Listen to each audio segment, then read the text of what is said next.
Alice's Adventures in Wonderland by Lewis Carroll. Chapter 1.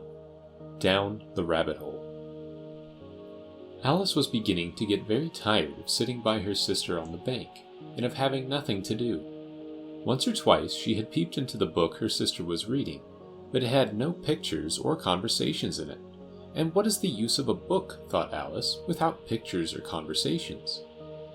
So, she was considering in her own mind, as well as she could, for the hot day made her feel very sleepy and stupid, whether the pleasure of making a daisy chain would be worth the trouble of getting up and picking the daisies, when suddenly a white rabbit with pink eyes ran close by her.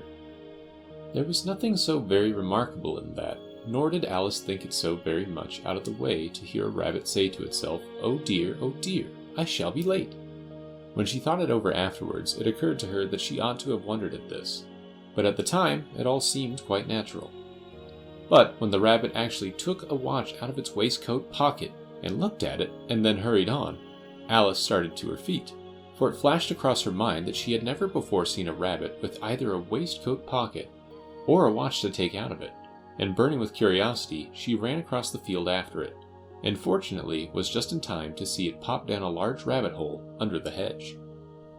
In another moment, down went Alice after it, never once considering how in the world she was to get out again. The rabbit hole went straight on like a tunnel for some way, and then dipped suddenly down, so suddenly that Alice had not a moment to think about stopping herself before she found herself falling down a very deep well. Either the well was very deep, or she fell very slowly, for she had plenty of time as she went down to look about her and to wonder what was going to happen next.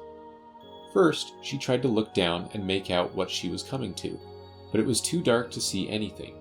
Then she looked at the sides of the well and noticed that they were filled with cupboards and bookshelves. Here and there she saw maps and pictures hung upon pegs. She took down a jar from one of the shelves as she passed.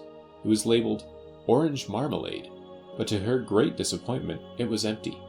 She did not like to drop the jar for fear of killing somebody, so managed to put it into one of the cupboards as she fell past it. "Well," thought Alice to herself, "after such a fall as this, I shall think nothing of tumbling downstairs. How brave they'll all think me at home. Why, I wouldn't say anything about it, even if I fell off the top of the house," which was very likely true. Down, down, down. Would the fall never come to an end?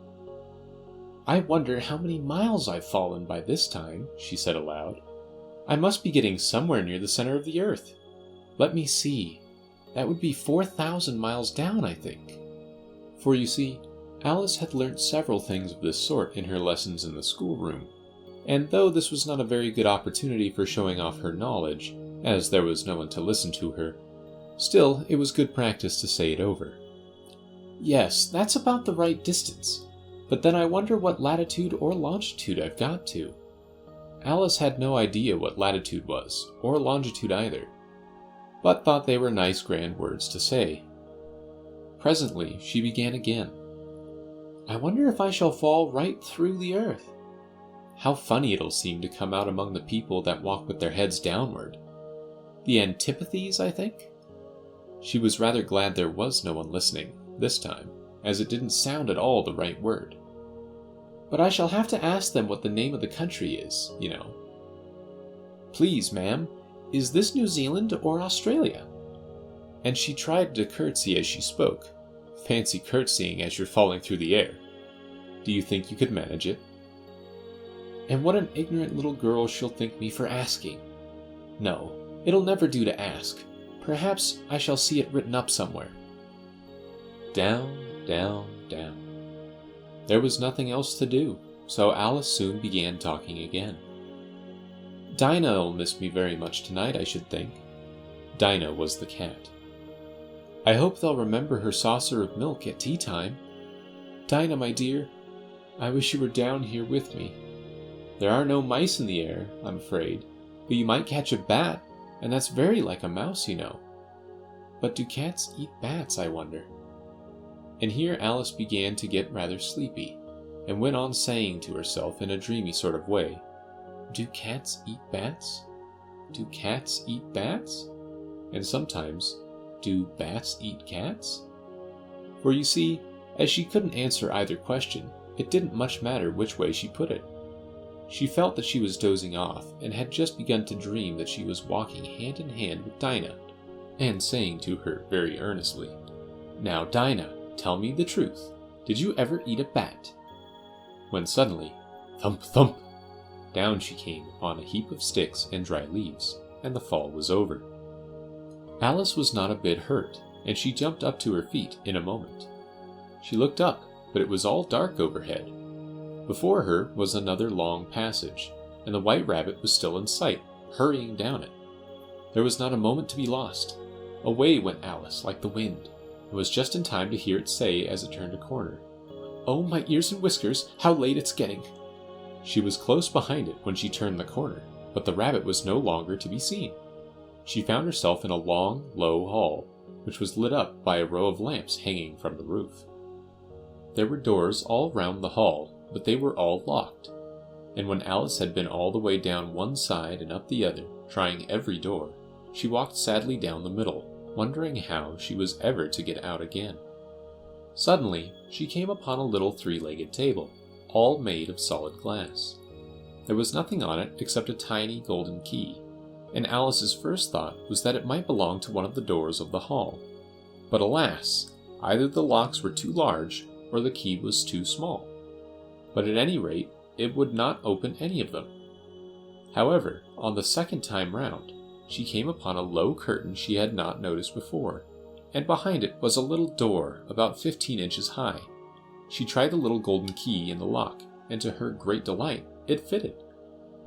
Alice opened the door and found that it led into a small passage, not much larger than a rat hole.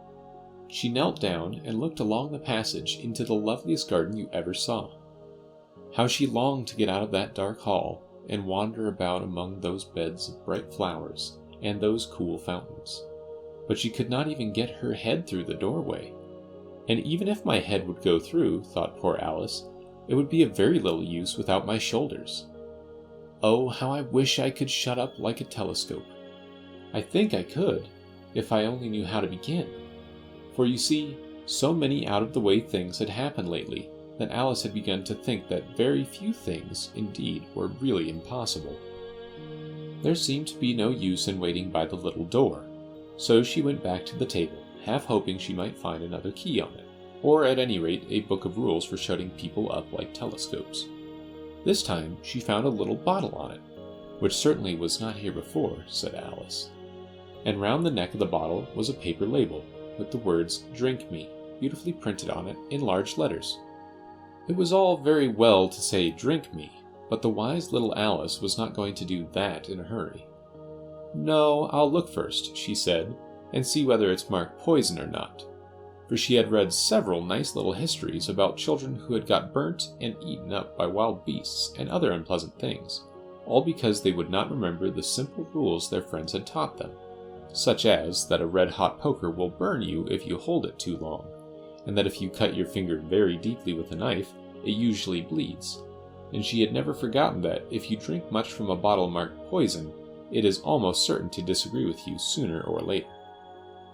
However, this bottle was not marked poison, so Alice ventured to taste it, and finding it very nice, it had in fact a sort of mixed flavor of cherry tart, custard, pineapple, roast turkey, toffee, and hot buttered toast. She very soon finished it off. "What a curious feeling," said Alice. "I must be shutting up like a telescope." And so it was indeed. She was now only 10 inches high, and her face brightened up at the thought that she was now the right size for going through the little door into that lovely garden. First, however, she waited for a few minutes to see if she was going to shrink any further. She felt a little nervous about this, for it might end, you know, said Alice to herself, in my going out altogether, like a candle. I wonder what I should be like then. And she tried to fancy what the flame of a candle is like after the candle is blown out, for she could not remember ever having seen such a thing. After a while, finding that nothing more happened, she decided on going into the garden at once. But alas for poor Alice! When she got to the door, she found she had forgotten the little golden key, and when she went back to the table for it, she found she could not possibly reach it. She could see it quite plainly through the glass, and she tried her best to climb up one of the legs of the table, but it was too slippery, and when she had tired herself out with trying, the poor little thing sat down and cried. "Come, there's no use crying like that," said Alice to herself rather sharply. "I advise you to leave off this minute." She generally gave herself very good advice, though she very seldom followed it, and sometimes she scolded herself so severely as to bring tears into her eyes. And once she remembered trying to box her own ears for having cheated herself in a game of croquet she was playing against herself, for this curious child was very fond of pretending to be two people. But it's no use now, thought poor Alice, to pretend to be two people. Why, there's hardly enough of me left to make one respectable person. Soon her eye fell on a little glass box that was lying under the table. She opened it and found in it a very small cake, on which the words "Eat me" were beautifully marked in currants. "Well, I'll eat it," said Alice, "and if it makes me grow larger, I can reach the key, and if it makes me grow smaller, I can creep under the door. So either way, I'll get into the garden, and I don't care which happens." She ate a little bit and said anxiously to herself, "Which way, which way?" holding her hand on the top of her head to feel which way it was growing, and she was quite surprised to find that she remained the same size. To be sure, this generally happens when one eats cake, but Alice had got so much into the way of expecting nothing but out-of-the-way things to happen, that it seemed quite dull and stupid for life to go on in the common way. So she set to work, and very soon finished off the cake. End of chapter 1.